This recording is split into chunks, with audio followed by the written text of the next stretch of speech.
sharing seputar peternakan telur karena nggak bosan kita berbagi ilmu ataupun pikiran.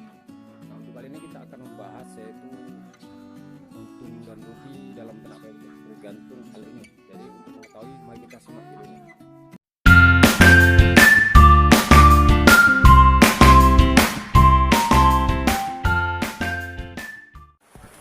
Oke, salam jumpa lagi bersama channel RPU, channel pemersatu peternakan bebek telur pemula. Nah, untuk hari ini semoga teman-teman tetap diberi kesehatan dan kelancaran. Intinya kesehatan adalah rezeki yang tak terhingga yang diberikan oleh Allah Subhanahu wa taala. Nah, untuk kali ini kita tetap sharing-sharing seputar peternakan bebek telur kembali. Intinya nggak bosan untuk saling bertukar pikiran dan berbagi ilmu dalam bidang peternakan bebek telur.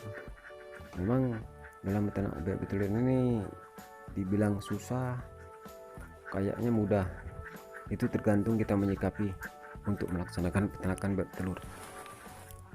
Nah, untuk kali ini kita akan membahas masalah keluhan-keluhan para peternak bebek telur, khususnya kita yang baru-baru terjun di bidang peternakan bebek telur. Intinya untung dan rugi dalam peternak bebek telur itu tergantung cara ini. Makanya apapun yang kita lakukan yang bersifat positif, kalau memang betul-betul kita melakukan dengan benar, insya Allah dengan bismillah pasti akan mengalami keuntungan. Nah, jadi kita akan membahas yaitu tadi untung dan rugi hanya kita yang menentukan untuk kedepannya supaya dapat hasil, yaitu dapat untung. Jadi kita bahas satu persatu yaitu masalah rugi dalam peternak bebek telur. Oke teman-teman, jadi untuk masalah rugi itu banyak diungkapkan para teman-teman yang baru mulai beternak bebek telur. Jadi definisi rugi itu dalam peternak bebek telur mungkin salah satunya yaitu teman-teman beternak bebek telur modal nekat. Intinya modal nekat maksudnya dia hanya sekedar berpikiran modal besar tanpa ada pengalaman. Dianggap dalam beternak bebek telur itu bisa mengalami keberhasilan ataupun untung. Sebetulnya itu salah paham bagi para peternak bebek telur pemula. Jadi yang dibilang rugi ini intinya dalam peternak bebek telur suka-suka ataupun egois kita dalam peternak bebek telur untuk masalah perawatan ataupun masalah pakan. Jadi banyak teman-teman mengalami kerugian. Intinya pakan itu apa adanya, yang penting bebek itu makan. Itu salah besar karena bebek telur ini yang menentukan bebek telur itu pakan yang berprotein, yang banyak mengandung nutrisi, mineral dan protein. Jadi teman-teman tidak memperhatikan untuk masalah pakan yang mengandung protein. Yang jelas kalau bebek pun apa aja dimakan, mau dikasih sayur, mau dikasih dedak, apapun dimakan, tapi hanya sekedar dia makan badannya gemuk tapi tidak bisa berproduksi telur. Itu yang menyebabkan kerugian pada kita dalam beternak bebek telur. Jadi intinya buat teman-teman yang ingin memulai beternak bebek telur, yang pertama kita harus betul-betul mempelajari gimana sistem bebek itu bertelur. Kenapa bebek itu bisa 1 tahun bertelur? Berarti kan dia membutuhkan protein. Jadi fisik, stamina itu terletak pada pakan. Karena pakan yang apa adanya, yang pasti teman-teman akan mengalami kerugian. Bebek itu tak kunjung bertelur, apalagi dikasih dedak aja ataupun campur-campuran lain tanpa memikirkan protein dengan takaran yang pas. Jadi itulah yang menyebabkan teman-teman, khususnya kita para peternak bebek telur pula, sangat besar berisiko untuk mengalami kerugian.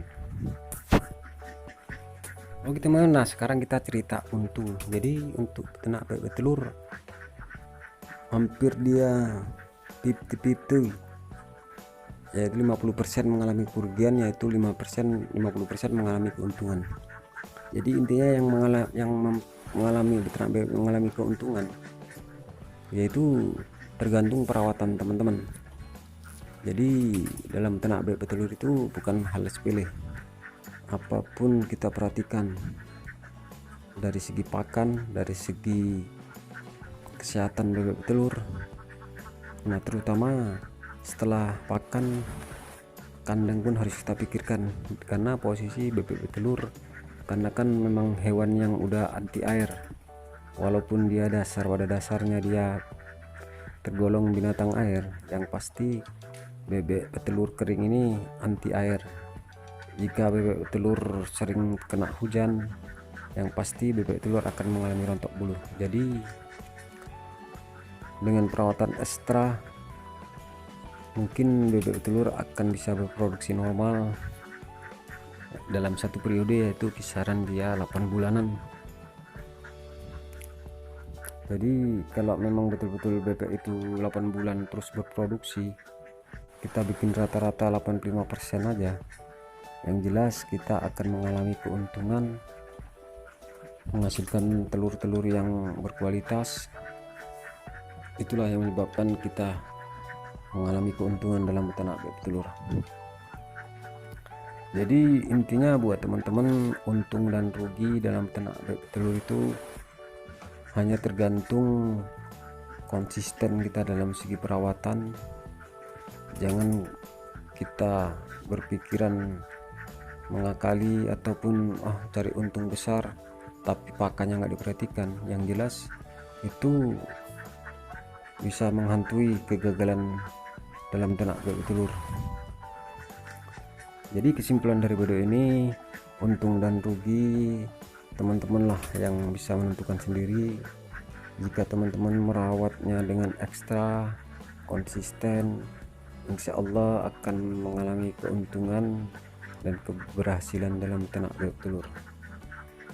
Tapi jika teman-teman abaikan apa adanya, kasih pakan seadanya, yang pasti bebek telur itu akan mengalami berhenti bertelur. Yang jelas bebek baya menuju dia produksi biasanya dia kurang lebih 6 bulan udah mencapai 30%. Tapi dengan pakan apa adanya, bebek itu tidak akan bertelur. Ditunggu-tunggu tidak bertelur, lama-lama bebek itu kejual, sementara modal kita udah keluar banyak. Itulah yang menyebabkan kegagalan kita dalam ternak bebek telur. Oke teman-teman, cukup sekian saja video kali ini, semoga bermanfaat. Kurang dalam lebih saya mohon dimaafkan.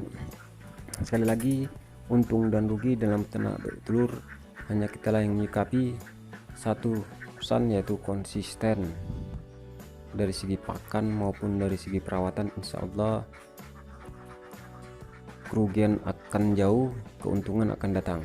Dan saya sudahi dengan wabillahi taufik walhidayah. Assalamualaikum warahmatullahi wabarakatuh. Salam sehat selalu buat teman-teman, salam sukses para peternak bebek telur pemula.